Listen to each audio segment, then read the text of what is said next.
motivasi dan inspirasi. Assalamualaikum warahmatullahi wabarakatuh. Selamat sore pendengar. Terima kasih Anda masih senantiasa setia bersama kami. Terima kasih Anda senantiasa setia bersama kami di frekuensi FM 100,8 MHz RRI Sampang. Sore hari ini saya Rini Wahyudi kembali bersama Anda dan seperti biasa sore hari pukul 15 hingga pukul 16 waktu Indonesia Barat kita bersama di Sampang sore ini di program Kita Setara. Kali ini pendengar kita kedatangan guest star ya. Beliau ini adalah seorang pendidik begitu dari SMA Negeri 1 Sampang. Sudah hadir di studio saat ini, kita sapa dulu Bapak Dimas Bayu Perdana Putra MPD. Beliau adalah asisten wakil kepala sekolah bagian kesiswaan SMA Negeri 1 Sampang. Baik, kita sapa dulu. Assalamualaikum Pak Dimas Bayu. Ya, siap. Terima kasih Bu. Waalaikumsalam warahmatullahi wabarakatuh. Iya, saya enaknya panggil Pak Bayu, Pak Dimas, soalnya teman saya bilang Pak Bayu. Pak Bayu, gitu. Pak Bayu. Pak Bayu ya Pak ya. Pak Bayu, betul. Berarti di SMA 1 ini memang terkenal Pak Bayu. Pak Bayu, gitu. betul ya. Kabar sehat Pak Bayu sore hari ini? Alhamdulillah sehat. Sehat ya, dengan cuaca rada-rada mendung. Rada-rada mendung. Tapi hari yang cerah itu tidak ditandai dengan cuaca yang mendung atau hujan yang menggayut atau matahari yang bersinar terang. Betul, tapi dari hati dan betul. pikiran kita yang cerah ya Pak ya. Betul, Berpikir betul. positif akan membawa hari-hari kita akan berjalan dengan cerah. Betul Pak Guru? Betul. Iya Pak, sore hari ini kita akan bincang-bincang santai dengan topik kita adalah menyiapkan generasi milenial yang unggul dan juga tangguh. Jadi kalau kita berbicara tentang generasi milenial, ini adalah generasi salah satu generasi yang selalu bersikap reseptif begitu. Ya betul, ketika menghadapi sesuatu. Jadi mereka tuh sifatnya terbuka, kemudian juga berinovasi begitu. Jadi sebabnya mereka cepat beradaptasi dengan dunia digital. Bapak tahu sendiri ya dengan anak-anak zaman sekarang. Jadi hidup mereka tuh tanpa HP hambar rasanya sebenarnya. Tapi berkat mereka juga segala sesuatunya sepertinya semakin canggih aja gitu. Yeah. Oke, nah menurut pandangan Bapak begitu, Bapak sebagai seorang pendidik, seperti apa sih Bapak melihat tentang generasi milenial ini untuk yang sekarang ini gitu, begitu Pak? Siap. Terima kasih Bu. Mungkin untuk memulai tema kita yang sangat luar biasa sore ini, saya akan memulainya dengan mengutip salah satu kata-kata yang disampaikan oleh HR Ali bin Abi Thalib yang mengatakan, didiklah anak-anakmu sesuai dengan zamannya karena mereka hidup bukan di zamanmu. Itu pertama. Dan yang kedua, karena saya juga lulusan dari guru penggerak angkatan 6 dan sekarang menjadi calon pengajar praktek angkatan 10, yang memang di situ kita betul-betul diajari apa itu pembelajaran berdiferensiasi, apa itu pembelajaran sosial emosional yang memang makna sebenarnya guru zaman now. Nah, itu harus bagaimana? Tanpa kita melupakan dan kita menghapus catatan-catatan sejarah yang membuat saat ini saya dan Ibu mungkin sampai ada di meja dan forum yang terhormat ini, jasa-jasa para guru di Betul banget. zaman dulu yang mendidik dengan cara mereka, kita patut berterima kasih dulu. Tapi saat ini kita lihat generasi apa yang kita hadapi, generasi seperti apa yang akan kita didik seperti itu. Karena kalau dulu ketika kita berbicara buku teks saja, ketika diberikan buku teks oleh seorang guru pengajar, maka mereka akan merawatnya, mulai dari menyampulnya, mulai memberikan beberapa identitas di waktu itu. Dan saya masih ingat betul ketika zaman Ibu dan mungkin saya. Tahun berapa itu kira-kira Pak Bapak? Saya ada di tahun 90-an ya, 90-an ya, 90-an. Oh iya betul. 80-90-an ya. Di tahun-tahun segitu kan ketika diberi buku teks untuk belajar, untuk membaca, benar-benar dibaca. Betul banget Pak. Benar-benar dibaca. Saking pada waktu itu kita bisa dibilang katakanlah tawaddu ya sama guru, sehingga pada waktu itu konotasi menghafal dan memahami itu tipis bagi zaman-zaman waktu itu. Iya, saya setuju banget. Ketika waktu itu kita dianggap menghafal. Karena waktu itu tugas guru masih berupa kerjakan soal yang ada di halaman ini dengan pedomannya ada di halaman sebelumnya. Sehingga tanpa buku kita tidak bisa menjawab soal itu. Saat itu masih belum ada HP, belum ada teknologi yang mumpuni dan sekreatif seperti sekarang.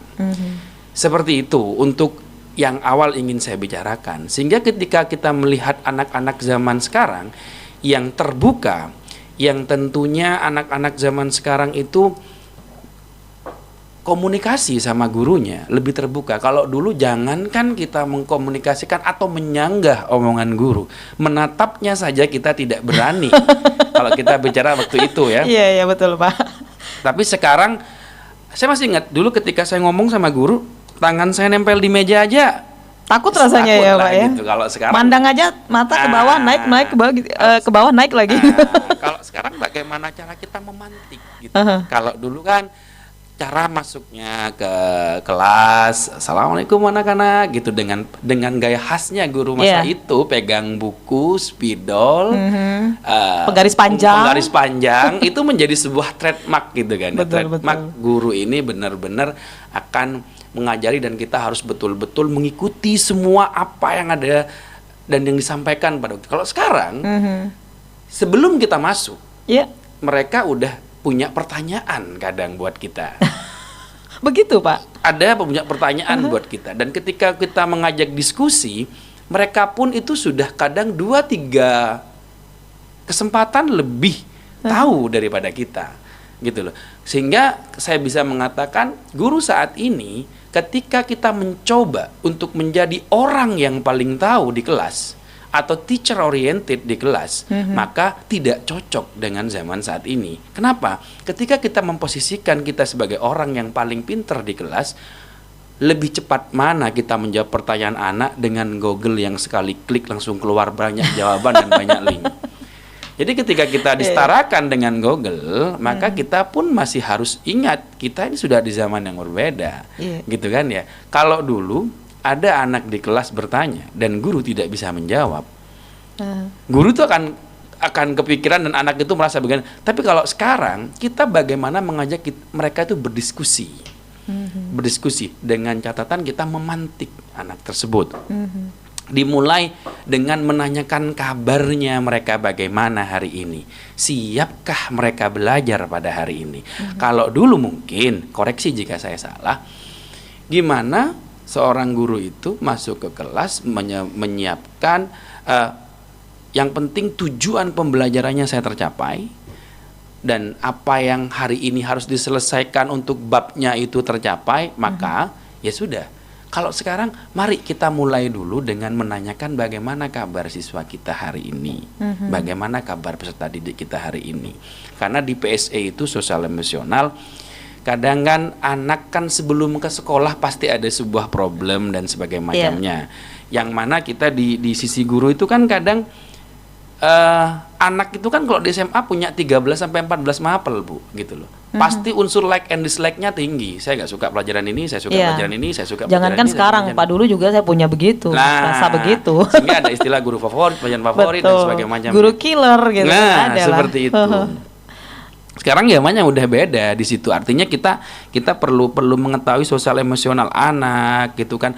Dan ketika kita melihat pembelajaran saat ini sudah bukan lagi cicatnya dari segi gestur guru papan tulis ngomong guru papan tulis, tapi bagaimana kita mengitari setiap individu berhak kita tanyakan. Setiap individu berhak memberikan pendapatnya dengan cara pemantiknya banyak. Kita berikan gambar hal-hal update yang terjadi saat ini untuk diungkapkan bareng-bareng seperti itu. Medianya apa, silakan buka HP-nya kalau memang mereka harus mencari informasi tersebut. Berarti gitu untuk sekarang sekolah sudah boleh itu ya Pak ya, menggunakan HP begitu? Boleh dalam kegiatan KBM. Dalam kegiatan KBM boleh selama itu benar-benar dipandu oleh gurunya seperti itu. Oke, berarti sudah dibebaskan di sekolah begitu Pak? Boleh. Apakah ada waktu-waktu tertentu begitu? waktu-waktu tertentu yang dimaksud itu kan kadang kita itu membatasi. Jika kita memang saat itu materinya tidak perlu menggunakan smartphone, ya mari ditaruh dulu smartphone-nya. Tapi ketika sudah ada yang aplikasi-aplikasi untuk menggunakan smartphone, itu silakan pakai. Contoh saja langsung kontekstualnya di pelajaran saya. Iya, pelajaran apa tuh Pak? Geografi. Oh, geografi. Nah, di pelajaran geografi kalau zaman dulu kita masih melihat guru-guru geografi yang sangat luar biasa memberikan banyak sumbangsi kepada saya sampai saat ini. Dia itu membawa peta membawa global gitu kan. Global yang bulat itu, itu kan. Mbak itu. Kita sekarang kan udah bisa punya pakai Google Earth. Kita udah bisa punya pakai Google Earth gitu kan ya. Udah bisa punya pakai Google Earth yang mana anak itu pakai Google Earth udah bisa ngeklik dimanapun di seluruh dunia untuk mengetahui itu.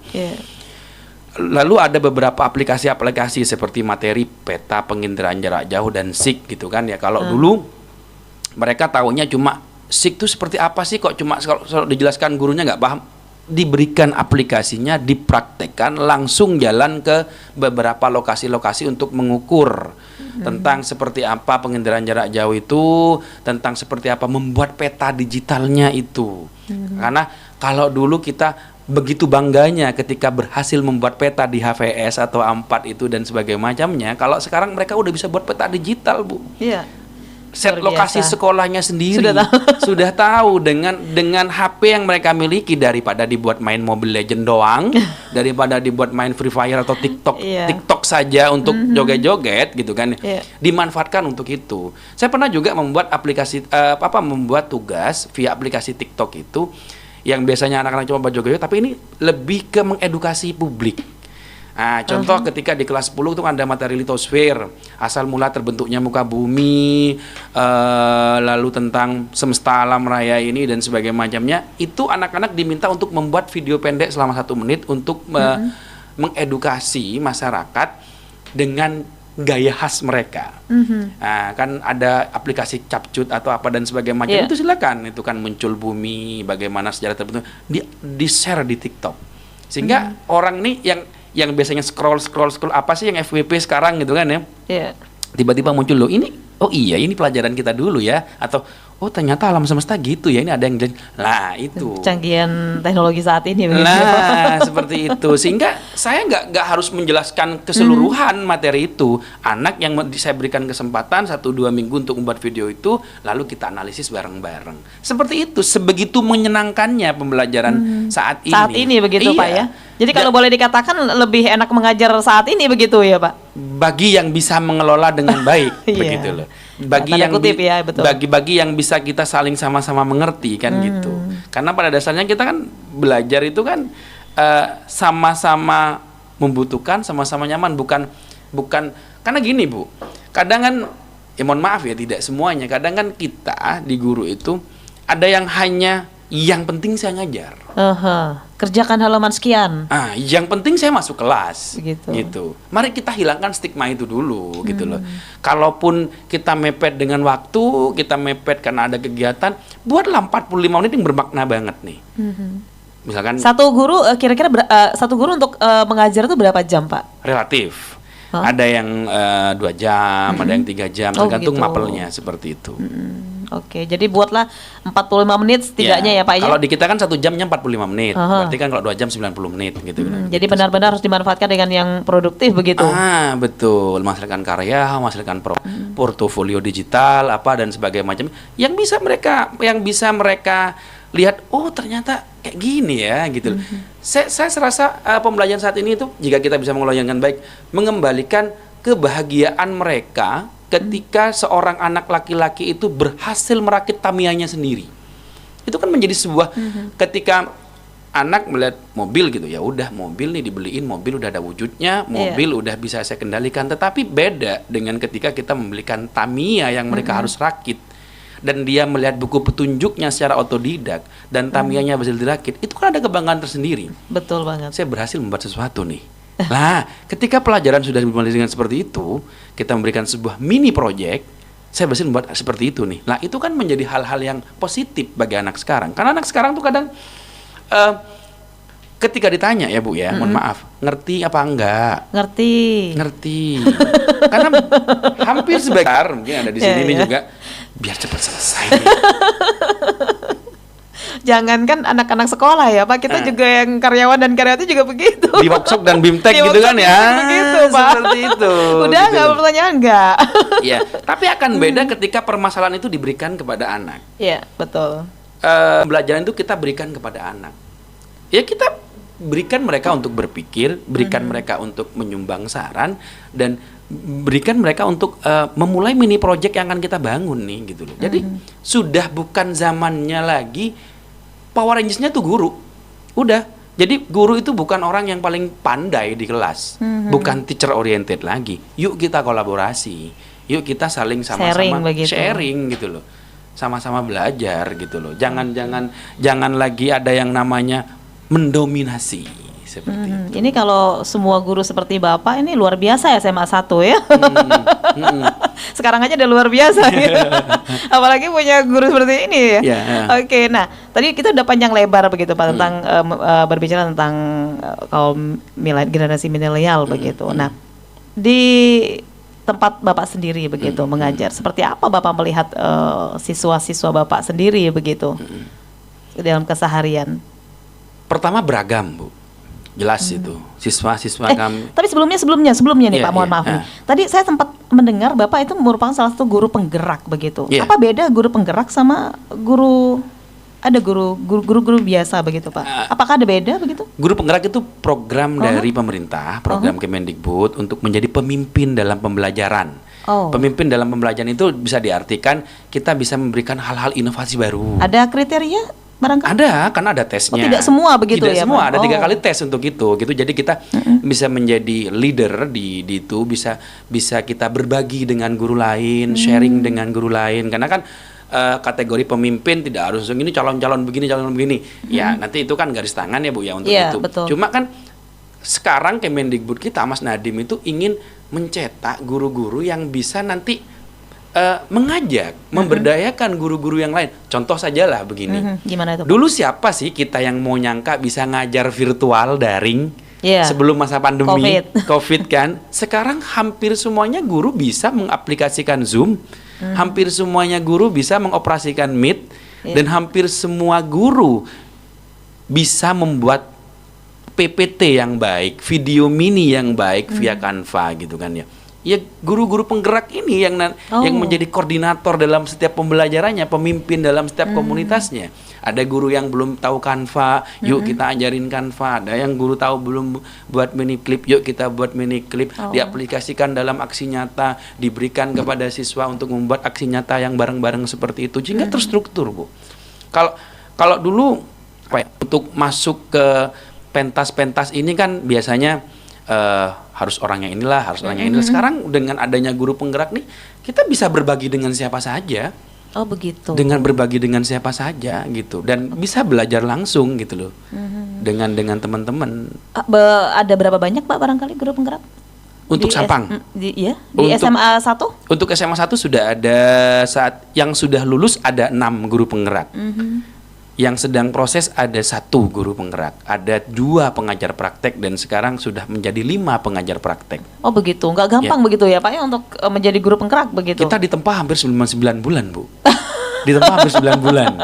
Hampir 9 bulan. Belajar 9 bulan lagi ya Pak. 9 bulan lagi untuk itu, untuk kita betul-betul bisa menjadi guru penggerak. Guru penggerak untuk sama-sama bergerak menggerakkan kayak gitu, prinsipnya kami begitu. Oke.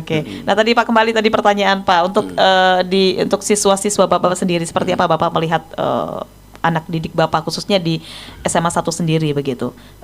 Saya juga mendengar informasi banyaklah prestasi-prestasi yang sudah dicetak begitu ya.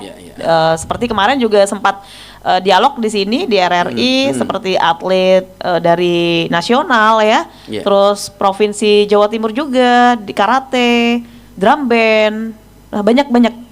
Nah, seperti apa ini? Ada juga kemarin menjadi ketua forum anak begitu. Jadi mereka punya inovasi kreatif sepertinya tadi kemarin sempat kami berbincang-bincang. Oke, baik.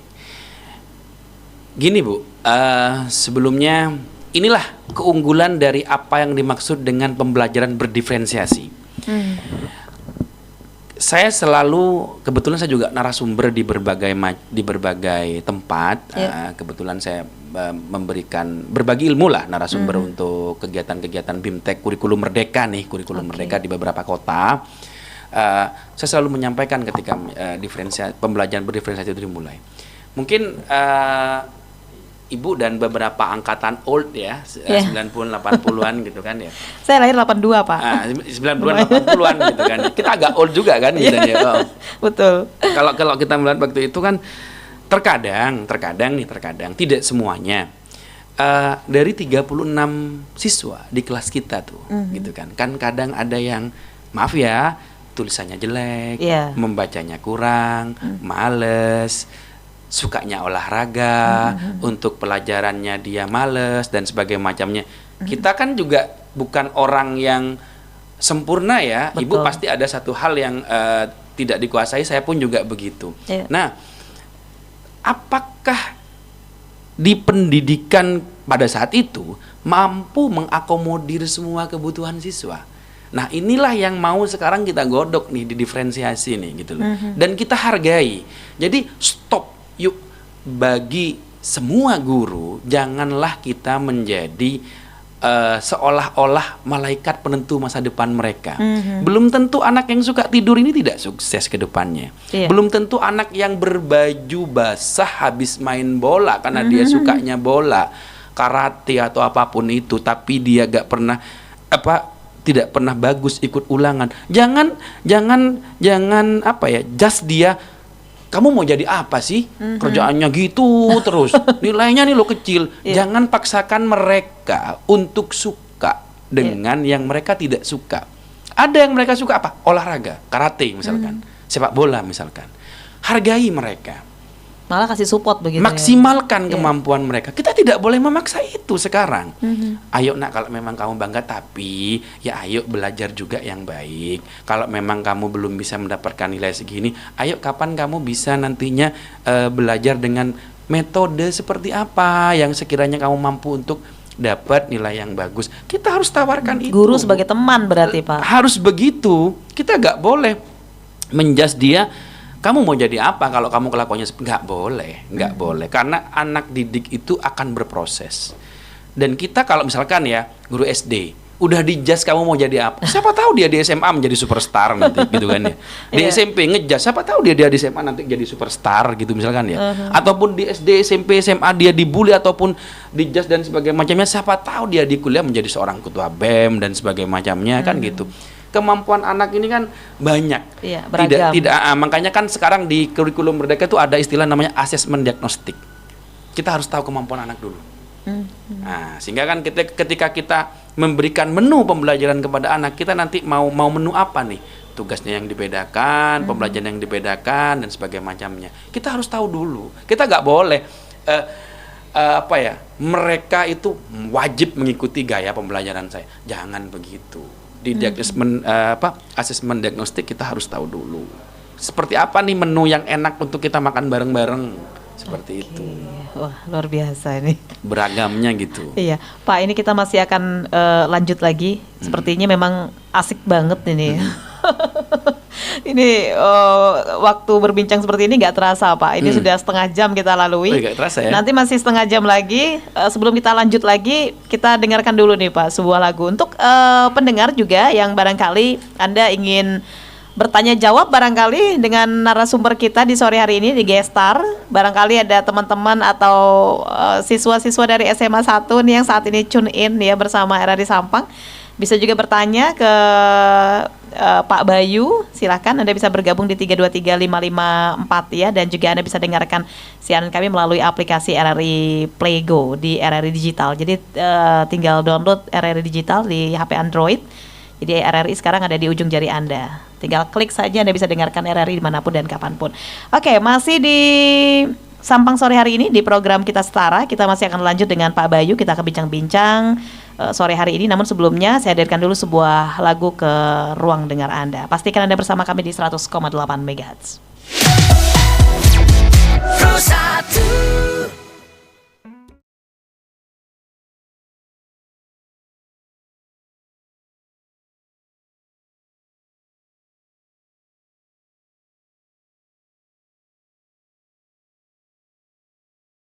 Itu di internasional, di beberapa lomba-lomba internasional, lalu pernah ada juga matematika.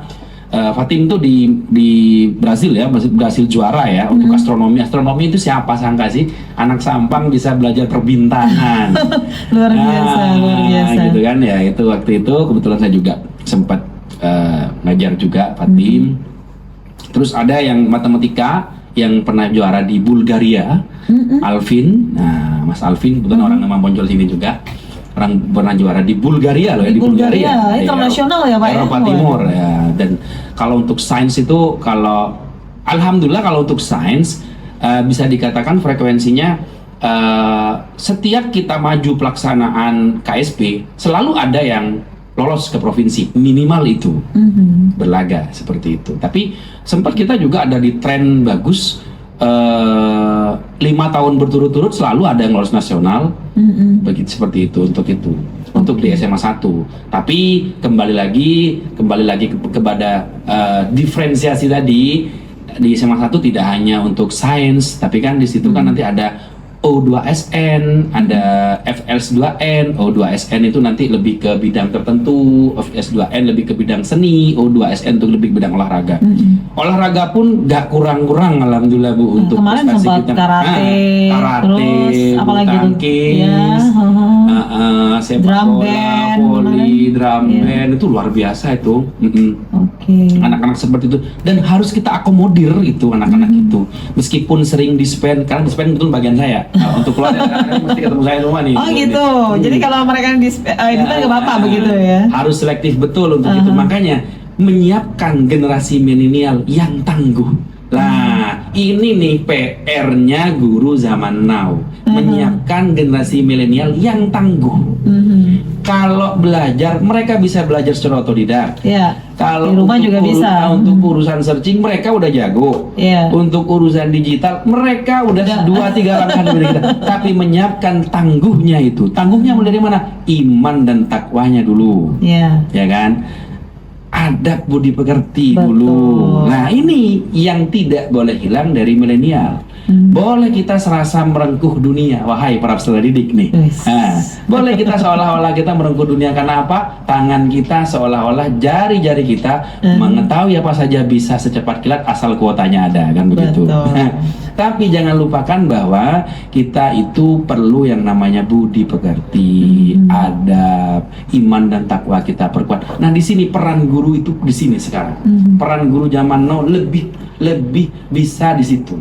Nah, artinya kita menyimbangkan antara sains, teknologi, dan juga bagaimana budi pekerti untuk sama-sama, makanya di sosial emosional. Lanjutannya dari diferensiasi ada sosial emosional. Seperti itu yang perlu nantinya kita berikan pemahaman, dan agar anak-anak ini tidak lupa fitrahnya sebagai seorang manusia, bahwa kalau dari orang Madura Pak Puru Rato kan begitu. Mari kita sama-sama hormati orang tua kita dulu, guru baru pimpinan. Meskipun sepintar-pintarnya kita tetap harus tawadu kepada yang memberikan ilmu, yang mengajarkan yang pertama, seperti itu. Gitu, dengar ya anak-anak ya. Tapi ada pelajaran khusus Pak untuk budi pekerti untuk saat ini? Lah, pesan-pesan itu disampaikan masuk kepada TP, CP, ATP kita, capaian pembelajaran, tujuan pembelajaran itu ada sebenarnya. Nah, bagi guru yang bisa menangkap itu, bisa diberikan pesan moral itu. Seperti itu. Pak, untuk pembelajaran begitu Pak yang diberikan kepada siswa-siswa khususnya untuk di SMA 1 sendirilah, karena Bapak di bagian kesiswaan begitu. Ini seperti apa Pak? Maksudnya metode pembelajaran yang diberikan untuk saat ini begitu. Baik, contoh ya Bu ya, tadi sudah sempat saya singgung ketika berbicara penggunaan smartphone untuk pembelajaran, langsung praktek kepada anak dan sebagainya macamnya. Nih contoh di geografi ada kan yang namanya pembelajaran lingkungan hidup, menghargai alam dan sebagainya macamnya. Ketika kita ingin menitipkan pesan moral di situ, kita tinggal memberikan pertanyaan-pertanyaan pemantik di situ. Bagaimana pendapat Anda? Bagaimana peran Anda sebagai generasi muda ketika melihat kejadian seperti ini? Anak dibuat untuk menulis tulisan esai, begitu. Gak usah banyak-banyak, 2 paragraf saja, yang penting tulisannya sendiri, sehingga mereka itu memahami, oh ternyata Indonesia ini kaya nih. Ini kebetulan materinya Bintang nih kemarin tentang sumber daya alam. Oh, Indonesia ini kaya. Jadi kita olahnya itu bukan soal yang mudah-mudah tipe dulu. Apakah sumber daya alam? Apakah Apa itu? yang dimaksud sumber daya alam yang bisa diperbarui? Apakah yang tidak dapat diperbarui? Tapi kita kenalkan dulu potensi-potensi SDA yang ada di Indonesia secara keseluruhan dari Sabang sampai Merauke. Buatlah mereka cinta dulu dengan negaranya, buatlah mereka paham dulu apa yang ada di negaranya yang bisa kita banggakan, dan ini yang bisa dijadikan sangu kelak bagi kita. Anak-anak milenial itu lebih kreatif. Jangan sampai orang luar yang masuk. Anak-anak ini yang sebelumnya sudah dititipin pengetahuan nih sama guru geografinya, katakanlah dulu karena saya orang geografi. Oh iya, saya ingat katanya Pak Bayu. Papua ini punya ini, Kalimantan ini punya potensi SDA ini, Sulawesi punya potensi SDA ini. Kenapa ya nikel dan sebagainya macamnya harus diolah oleh orang asing? Bukan begitu kan?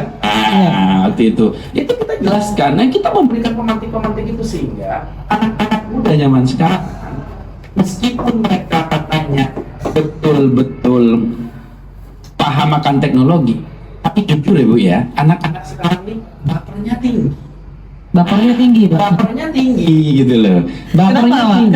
Kenapa? Ada faktor apa? Kenapa? Karena apa? Apa ya? Apakah pengaruh media sosial juga Pengaruh begitu, Pak? media sosial. Seorang paling Sering lihat TikTok begitu mungkin. paling terplaying victim, paling seperti itu. Karena mereka itu Playing victim. seolah-olah mereka itu curhat di media sosial adalah segalanya. Di like statusnya, di love statusnya itu udah bangga. Padahal seharusnya carilah teman ngomong yang baik, gitu kan. Nah, carilah teman ngomong untuk saling berdiskusi. Saya rasa seperti itu. Di generasi Ada pendekatan barangkali Pak dari seorang guru gitu kepada siswa, pendekatan semacam misal nih ada siswa yang tiap hari itu mereka ini siswa merenung aja begitu. Ada nggak kayak pendekatan yang dilakukan oleh guru begitu? jelasnya ada. Makanya kan tadi saya bilang di awal ada PSE, pendekatan sosial emosional ketika mengajar. Mari sama-sama kita ketika udah masuk kelas jangan sama-sama membawa ego. Kan tadi makanya saya bilang jangan posisikan kita menjadi orang paling pintar di kelas. Lihat sekeliling kita minimal 5 menit lah. Iya, tapi tidak semua guru begitu dong Pak. Iya. Itu yang saya maksud. Semoga dengan siaran kali ini bisa membuka para guru ya. Mudah-mudahan, loh. Mbak, mudah-mudahan. Melihat mulai dari pojok belakang, kanan, kiri. Kalau memang ada beberapa anak yang masih murung, capek atau gini lah. Sulit Bu bagi seseorang guru yang ngajar mapelnya jam terakhir. Apalagi sebelum fisika, kimia ya kan. Nah, kita mau maksain ulangan. Stres. Buka bukunya. Dipaksain sulit gitu kan. Ayo, tadi pelajaran apa sebelum ulangan Pak begini. Dengarkan dulu. Iya. Kita kan kalau ngomong didengar orang kan seneng. Iya. Oke, butuh jeda? Butuh Pak. 15 menit ya. Silakan kalau mau makan atau apa yang sudah ada sekarang dan sebagainya silakan. Tapi setelah itu Bapak mengajar ya. Oke. Itu adalah hal sederhana. Iya, yang dilakukan. Oleh Tapi luar guru. biasa loh yang dirasakan siswa. Dan itu dirasakan oleh siswa. Kan saya bilang siswa sekarang untuk urusan teknologi digital gak kurang-kurang, tapi bapernya tinggi. Iya, betul. Bapernya tinggi. Kenapa? Kesalahan dari guru, satu hal dari guru yang ada di depan, bisa langsung dijadikan WA story sama mereka. Bisa dijadikan IG story sama mereka. Gitu. Sehingga kemana-mana kan gitu. Viral kan gitu. Diedit-edit gitu kan. Saking kreatifnya mereka. Tapi tanpa tahu mereka efeknya akan bagaimana kan Tapi gitu. siapa tahu dengan adanya guru penggerak juga bisa menggerakkan para guru-guru Pak untuk berlaku seperti itu begitu. Insya Allah harusnya begitu. Harusnya begitu Pak. Nah, dan alhamdulillah sampai saat ini saya merasakan dampaknya cukup luar biasa dan mungkin anak-anak kalau ngeliat saya kadang masih lengkap dengan headset Bluetooth kanan kiri itu sambil selain ngajar siswa saya juga ada beberapa mahasiswa yang harus saya ajar. Oh begitu, ya. selain itu dosen juga begitu Ya, Pak. betul. Luar biasa. Jadi apa ya? Berbagi ilmu di mana-mana lah, Bu. Jadi artinya gitu. Kalau untuk HP Pak full 24 jam itu untuk siswa ketika mereka mau sharing atau bertanya? full nggak? Boleh. Buka 24 jam. Saya selalu menyiapkan grup kelas Oh, gitu. yang saya ajar. Ada ya? Kelas 11 ada grupnya, 12 ada grupnya, kelas 10 ada grupnya. Antusias mereka seperti apa ini Pak? Kalau komennya banyak berarti Nah itulah yang perlu menjadi PR ya, karena Ya. saya tidak sesempurna itu ya, perlu menjadi PR dan evaluasi gitu kan ya. Anak-anak ini katanya apa daripada KTP daripada dompet yang ketinggalan, daripada dompet daripada HP gitu kan ya. Tapi ketika guru menanyakan sesuatu di WA minimal respon dong. Siap Ibu, siap Bapak, kan begitu jarang. Oke. Tapi kalau mereka yang butuh langsung tang ting Pak. Ini tadi soalnya bagaimana Pak? Gini ketika udah berhubungan sama mereka. Nah, itu tadi Bapak sempat tadi menyampaikan tentang adab ya. Nah, ini Iya, penting iya. begitu. Jadi ya ini anak-anak ya jangan lupa loh. Jadi komen apa informasi yang diberikan guru setidaknya komen lah. Ya, Siap komen. Bapak. Siap, gitu. terima kasih Bapak. Ya, Gitu. ketos. Ya, apalagi ada ketos nih, nah gitu. Ketos Ucapkan kan terima kasih menggerakkan sesederhana ini. itu gitu loh. Nah, maaf, tolong, terima kasih itu simple ya Pak ya, tapi luar biasa loh ini. Betul. Oke, Pak Bayu, waktu kita sangat tidak memungkinkan dan saya sangat senang sekali begitu bisa berbincang dengan Bapak, setidaknya ada ilmu-ilmu yang saya terima lah begitu. Oke Pak, yang terakhir, barangkali ada pesan yang ingin Bapak sampaikan, titik tekan apa yang ingin Bapak sampaikan dengan topik kita di sore hari ini, khususnya untuk para siswa, para pelajar begitu. Siap, terima kasih Bu. Pesan saya ketika berbicara pendidikan untuk menyiapkan milenial yang tangguh saat ini adalah mari kita itu perbanyak kolaborasi, intenkan komunikasi, demi sama-sama mencapai tujuan bersama, sehingga ego nanti dari masing-masing peserta didik, pendidik itu bisa sama-sama kita turunkan untuk berkolaborasi agar komunikasinya lebih efektif ketika berbicara pendidikan begitu. Karena tidak ada yang boleh saling leading ketika kita sama-sama ingin belajar bareng. Iya. Ya, sama-sama kita harus memberikan memberikan pengertian yang baik, memahami mereka dengan baik, karena kan yang mahal di era sekarang itu justru bukan hal-hal yang katanya anak-anak harus HP-nya RAM sekian tapi memahami orang lain. Nah, itu luar biasa tuh. Bukan tergantung HP-nya loh ya. Tergantung HP-nya 8, RAM-nya 8, iPhone lah atau apa dia katakan gaul. Tapi yuk memahami orang lain dulu. Insya Allah belajar seperti apapun kita bisa. Kalau kita sama-sama memahami orang lain seperti itu. Oke, jadi adab itu kedepankan gitu anak-anak lah ya. Oke, baik Pak, terima kasih atas waktunya di sore hari ini. Mudah-mudahan apa yang kita perbincangkan di sore hari ini sangat bermanfaat begitu, khususnya Amin. para pelajar. Barangkali ada guru-gurunya yang mendengar saat ini. Semoga. Semoga ya dengan adanya guru penggerak ini nanti bisa apa yang tadi Bapak sampaikan bisa menggerakkan para guru-guru ya untuk berlaku menjadi guru, menjadi teman, menjadi sahabat gitu ya.